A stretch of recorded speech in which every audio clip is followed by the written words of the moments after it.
a billionaire businessman would have far more idea about what's going on in the world financially than a 50, 60 a year professional politician.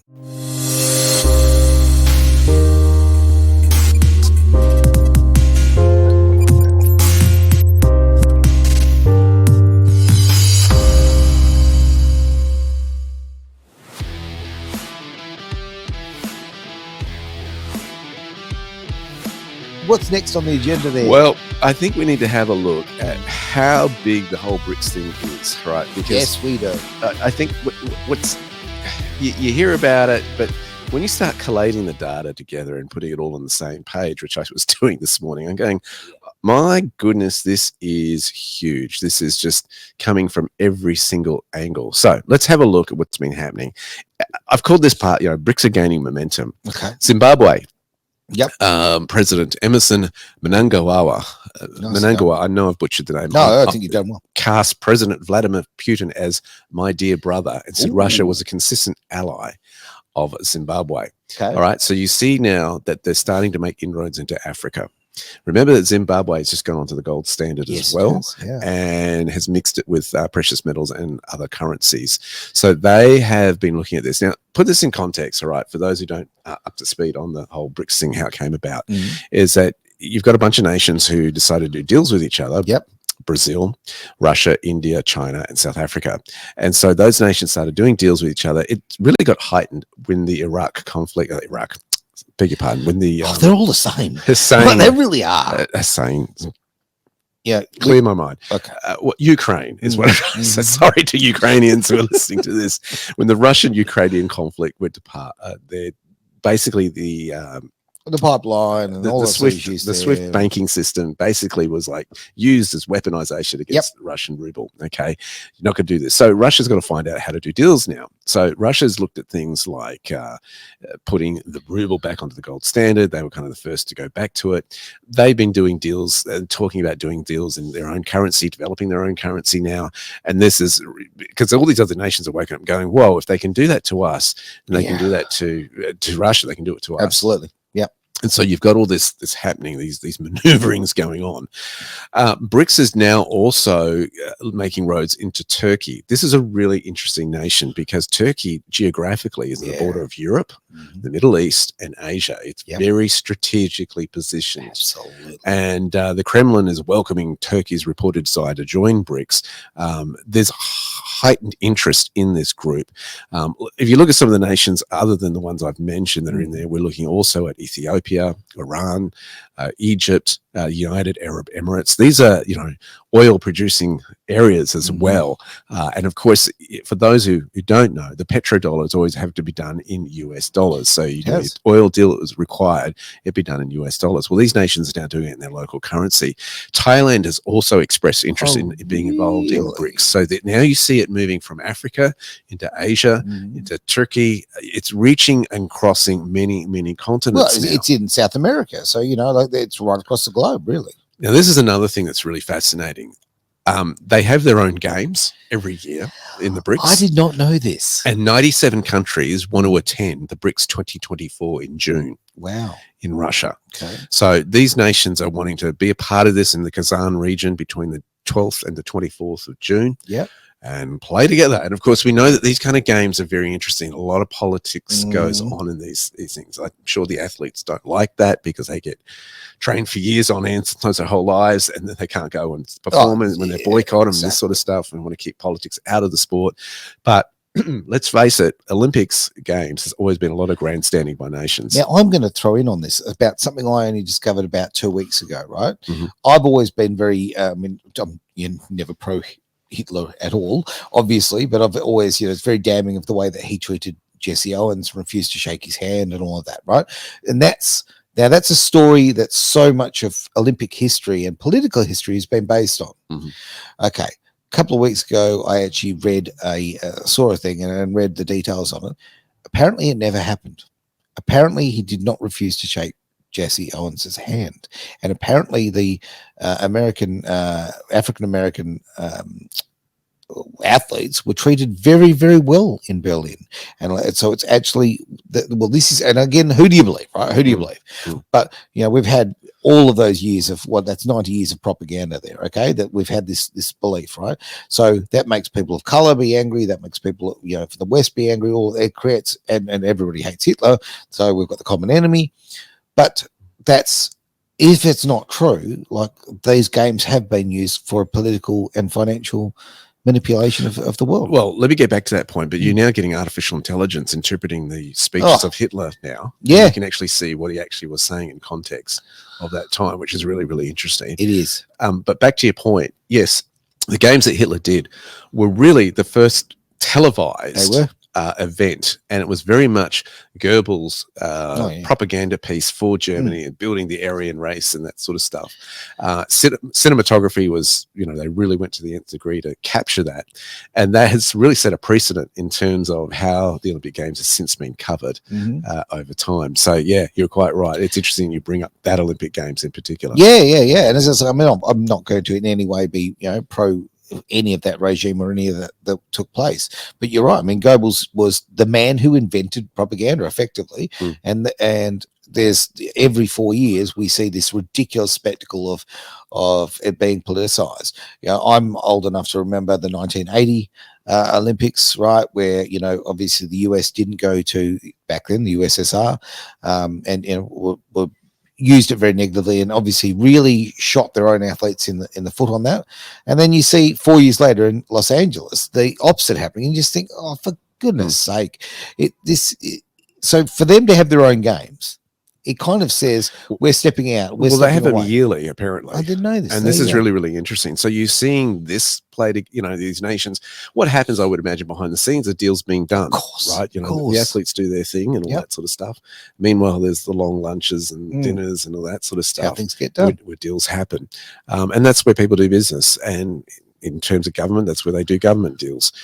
What's also interesting is, so you've got all these nations that are being approached to join the BRICS, but then couple this with the BRICS are dumping US debt in bonds and buying gold. We've seen Russia dumping $4.5 billion in US bonds in recent times over the last couple of years as the US pressed sanctions on Russia in February 2022, invading Ukraine. They're offloading these bonds. This is US debt. And China was also a big buyer of that. Yes. And it seems that they're doing the same thing and just offloading it. And so that is an economic strategic move as well, in terms of gaining support in terms of what they're trying to do. There's a lot of moving parts here, but I think you hear this one story, Russia dumps 4.5 billion in US bonds. You go, okay, yeah, cool. Oh yeah, now they're looking at developing their own crypto space and that sort of stuff. Okay.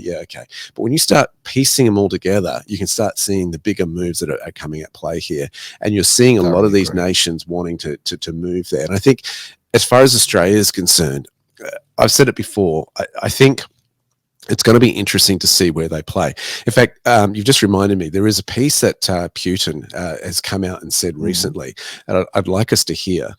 It is pleasant or not, their alleged leadership in democracy, they are burning it down to the root, to the ground, because across the world, it is obvious that this persecution of Trump, especially in court, on the charges that were based on some events that took place many years ago without any direct evidence. All this is just using the judicial system for this internal political struggle directly. For us in Russia, it is obvious. I'm sure it is obvious for the UK, for the entire world. People believe this. And in the United States, people believe this as well. Because after this ruling by the court, when the jury gave their verdict guilty, we all saw that Mr. Trump's rating increased by 6%, and his donation campaign became even more successful. And what does it mean? It means that people in the United States, they do not believe the judicial system, the court system that is making such decisions. On the contrary, they believe that these decisions, they have a political ground. And strange as it may seem, in foreign affairs, in internal affairs, in economic affairs as well, because current administration is making one mistake after another, one after another. Sometimes it comes as a great surprise when you look at what's happening. So we are looking at it from the sidelines. We have never interfered with the internal political processes in the United States. We're not going to. We'll see where it goes, where it leads. I would like to conclude with what I started. For us, the outcome from what we believe is not going to have any great significance. We are going to work with any president elected by the American people. This is really interesting because I don't know if you remember when Trump was running for his presidency back in 2016. And he was asked by the media, what do you make of Putin? Yep. And his response surprised me. He said, well, I've never met the man. Yeah.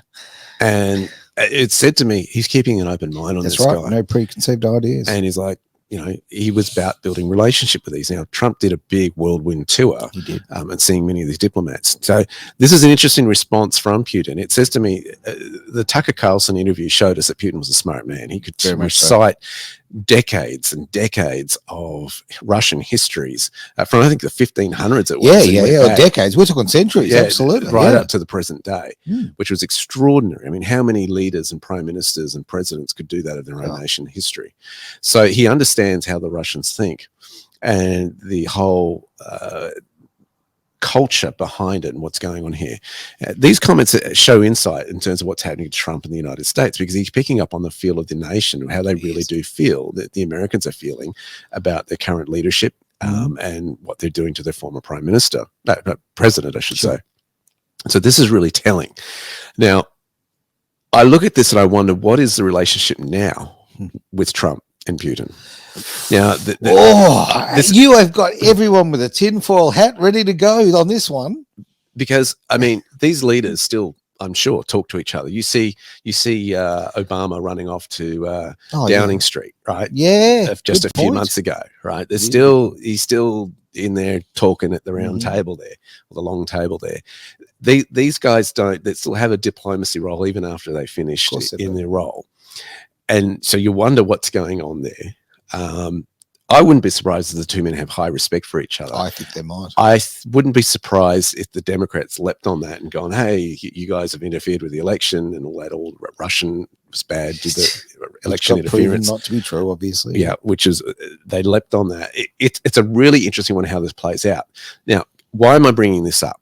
From an economic perspective, last week we showed the footage of Trump saying what he did about cryptocurrency. And I will also stop Joe Biden's crusade to crush crypto. We're going to stop it.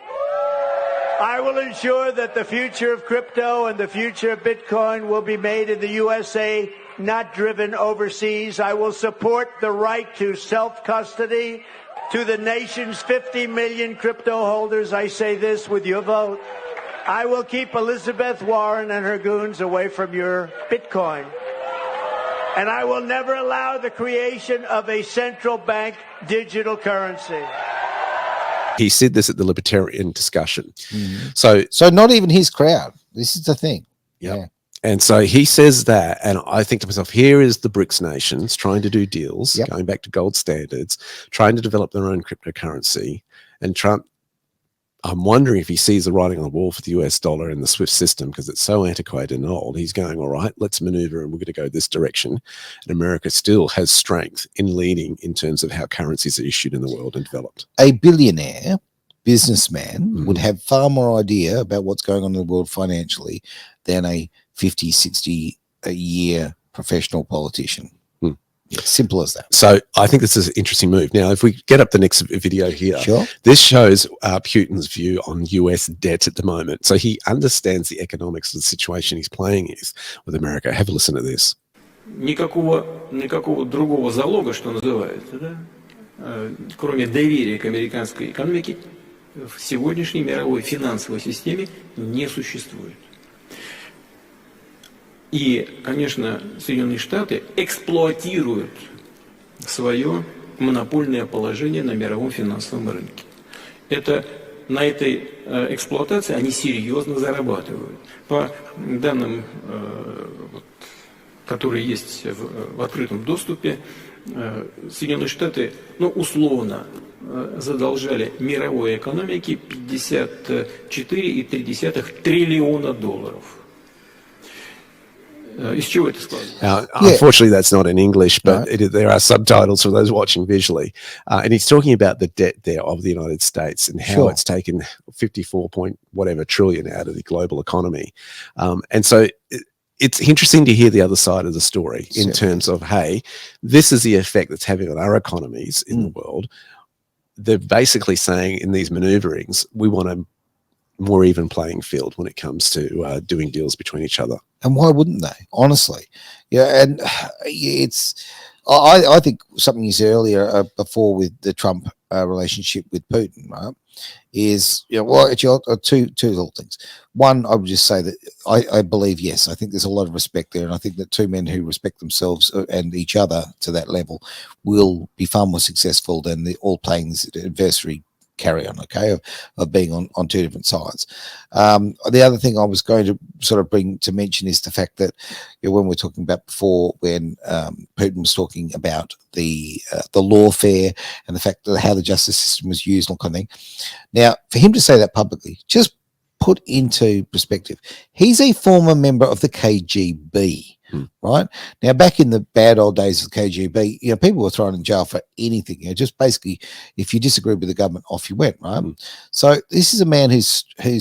I mean, look, you could go, is he being dishonest, or has he literally been the journeyman? And over that time, has he developed as the world has? I think it's interesting too to watch the relationship Trump built with, as he labeled him, Rocket Man, North Korea, Kim Jong-un. Yes, and he was. He was calling them all the inflammatory sort of stuff there, but he was the first president to go over there and walk across the border like that. And what came out of those discussions, as far as we could understand, was that rather than going to war together, let's do a deal where we make North Korea great again, type of thing. Let's build beautiful golf courses. Let's make wealth rather than dropping all these bombs. Let's do this.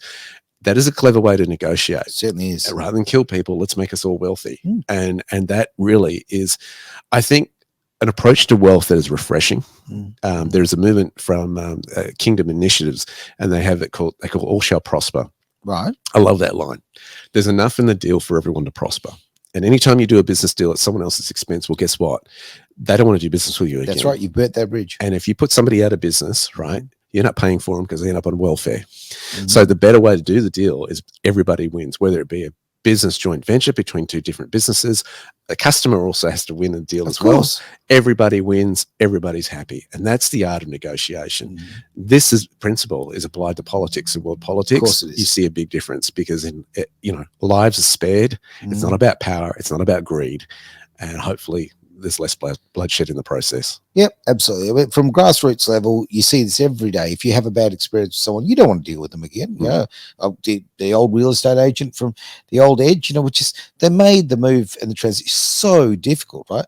And I now know that I will never, when I see them come up again, I will never deal with them again, and I will never say a positive thing about them, right? Because they burnt the bridges on the way out, right? And exactly, this is, it's a very small thing, but you're talking about doing this on an international, relations scale. How important is that? Absolutely. Everybody needs to win out of this, because then the relationship will be stronger and everybody can move forward and be productive. Yeah, absolutely. Yeah.